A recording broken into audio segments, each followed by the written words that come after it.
পুনৰ আগবাঢ়িছোঁ খবৰৰ মাজলৈ। নামঘৰৰ মণিকূট নিৰ্মাণৰ বাবে খনন চলোৱাত উদ্ধাৰ প্ৰায় কেইবাশ বছৰ পুৰণি এটি পাটনাট, যাক লৈ নগাঁও জিলাৰ ঢিঙত উদ্ধাৰ কৰা হৈছে প্ৰাচীন পাটনাটটো। ঢিঙৰ বৰভেটি গাঁৱৰ নামঘৰৰ মণিকূটৰ আসন পুনৰ স্থাপনৰ কাৰণে আসনৰ তলৰ অংশ খন্দাত পোহৰলৈ আহে এক প্ৰাচীন কীৰ্তিচিহ্ন। গাঁওখনত উদ্ধাৰ হোৱা পাটনাটটোৰ আকাৰ আৰু আকৃতি মৈৰাবাৰী পাটেকীবৰী সত্ৰত উদ্ধাৰ হোৱা পাটনাটৰ সৈতে সাদৃশ্য থকালৈ চাই পাটেকীবৰী, বৰভেটি আৰু বটদ্ৰৱাৰ মাজত সংযোগ থকাৰ কথা অনুমান কৰিছে স্থানীয় ৰাইজে। স্থানীয় লোকৰ মতে পাটেকীবৰীৰ পৰা মহাপুৰুষ শ্ৰীমন্ত শংকৰদেৱে বটদ্ৰৱালৈ অহা যোৱা কৰাৰ সময়ত মধ্যস্থল বৰভেটিত জিৰণি লৈছিল আৰু সেই ঠাইতে পৰৱৰ্তী সময়ত বুঢ়া গোহাঁই থান প্ৰতিষ্ঠা হৈছিল। এই বুঢ়া গোহাঁই থান বৰ্তমান সময়ত বুঢ়া নামঘৰ বুলি জনাজাত। সেয়ে মহাপুৰুষ শ্ৰীমন্ত শংকৰদেৱৰ স্মৃতি বিচৰিত এই পাটনাটটো বুলি গণ্য কৰে স্থানীয় ৰাইজে। উল্লেখযোগ্য যে ইতিমধ্যে উক্ত বিষয়ৰ সন্দৰ্ভত ঢিং মহাবিদ্যালয়ৰ অধ্যক্ষ বিমান হাজৰিকাৰ নেতৃত্বত বুৰঞ্জী বিভাগৰ এটা দল উপস্থিত হৈ পৰ্যবেক্ষণ কৰি পুৰাতত্ব বিভাগৰ সৈতে যোগাযোগ অব্যাহত ৰাখিছে। আমাৰ বৰভেটি নামঘৰত যিটো আগত থান আছিল, সেই নামঘৰতে এটা পাতকোৱা উদ্ভৱ হৈছিল, ওলোৱা হৈছিল।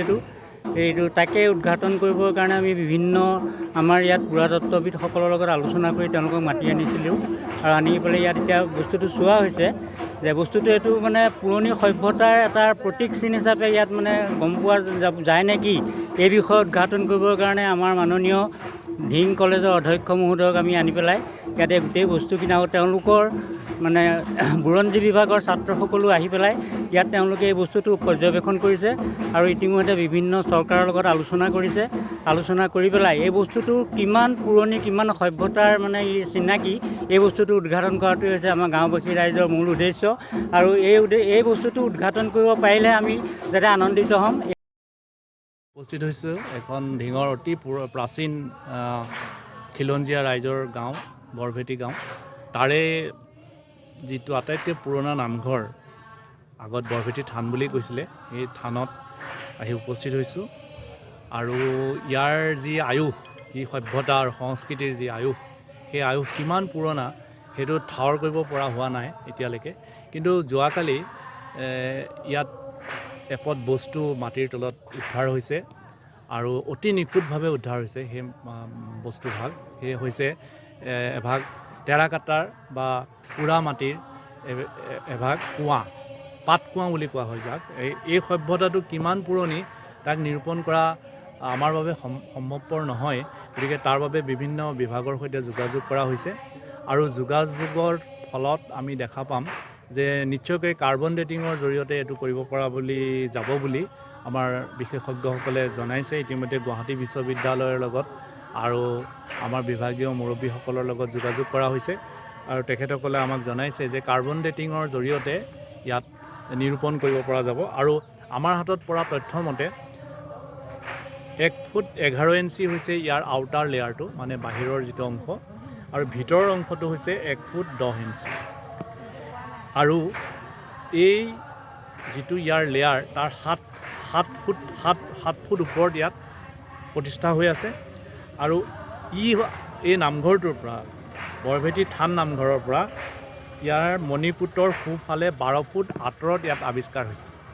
আৰু মাটিৰ তলত মই ইতিমধ্যে কৈছোঁৱেই যে মাটিৰ তলত ইয়াত প্ৰায় 4 ফুট 3.5 ফুট মাটিৰ তলত ইয়াত উদ্ধাৰ হৈছে।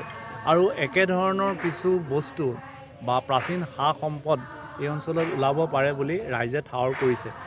আৰু এই সভ্যতাটো যিটো বৰ্তমান যিটো বৰভেটি গাঁৱৰ যিটো সভ্যতা, এই সভ্যতা যদিও বা 18 শতিকা বা 19 শতিকা বুলি আমি ঠাৱৰ কৰিব পাৰিছোঁ বা আমাক কোৱা হয়, আগৰ বয়সস্থ মানুহসকলে কৈছে, বয়োবৃদ্ধসকলে কৈছে, তথাপি আমি এটা কথা আমি গম পাইছোঁ, আমি বহুত দিনৰ পৰা শুনি আছোঁ যে গুৰুজনাৰ যেতিয়া পাটেকীবৰীৰ পৰা বৰদোৱালৈ অহা যোৱা কৰিছিলে তেতিয়া এই স্থানতে হেনো তেওঁলোকে এটা কিংবদন্তি আছে, এই থানতে হেনো তেওঁলোকে জিৰণি লৈছিলে। গতিকে এই থানখন অত্যন্ত গুৰুত্বপূৰ্ণ বুলি ঠাৱৰ কৰা হৈছে। বিশেষকৈ পাতকুঁৱাটো, এই ধৰণৰ পাতকুঁৱা ঢিং অঞ্চলত বহুত পোৱা গৈছে, কিন্তু এই ভাগৰ আকৰ্ষণটো অলপ বেলেগ দেখা গৈছে। ইয়াৰ কাৰণ এইটোৱে যে ইয়াৰ আয়তনটো। ইয়াৰ আগত যিকেইটা পাতকুঁৱা ইয়াত পোৱা গৈছে, ইয়াত চমুৱা গাঁও বুলি এখন গাঁও আছে, সেই গাঁওখনত যিটো পাতকুঁৱা পোৱা গৈছিল সেই পাতকুঁৱাটো কিন্তু যথেষ্ট ডাঙৰ আছিলে। এইটো হৈছে 1 ফুট 11 ইঞ্চি বাহিৰে বাহিৰে, সেইটো প্ৰায় 2 ফুটৰ ওপৰত আছে। গতিকে দেখা যায় যে ধিং অঞ্চলত ইতিমধ্যে আমি গম পাইছোঁ যে কপিলী যমুনা যিটো সভ্যতা অসমৰ যে আটাইতকৈ পুৰণা এটা সভ্যতা কপিলী যমুনা সভ্যতাৰ এটা অংশ হয়তো ইয়ালৈকে বিস্তৃত হৈ আছিল আৰু সেই বিস্তৃত হোৱা সভ্যতাৰ এটা অংশ আজি এই গাঁওখনৰ আটাইতকৈ পুৰণা যিটো নামঘৰ সেই নামঘৰৰ ৰাইজৰ সন্মুখত আজি আৱিষ্কাৰ হৈছে আৰু আমি আশা ৰাখিছোঁ যে বিভাগৰ বিভিন্ন ধৰণৰ মানুহ আহি পেলাই ইয়াত পৰ্যবেক্ষণ কৰক আৰু এই কথাখিনি উদ্ধাৰ কৰি এই ঠাইখনৰ এই জনপদ বুলি কৈছোঁ ঠাই নহয় এই জনপদৰ বয়স নিৰ্ধাৰণ কৰক আৰু সেইখিনি কৰিলে আমাৰ সভ্যতা সংস্কৃতিৰ এটা নতুন দিশ উন্মোচন হ'ব বুলি অনুমান।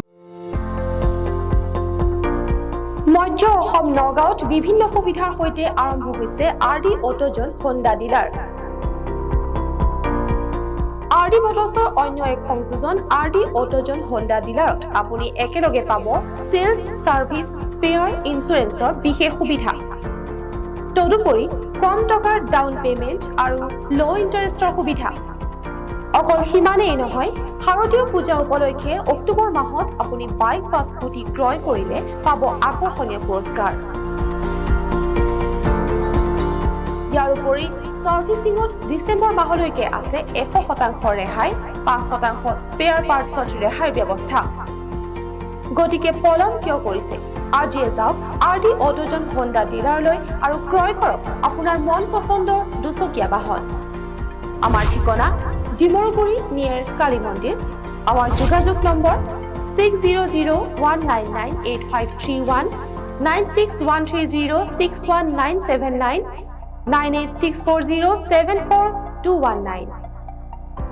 Email ID mail.rdautojon@gmail.com।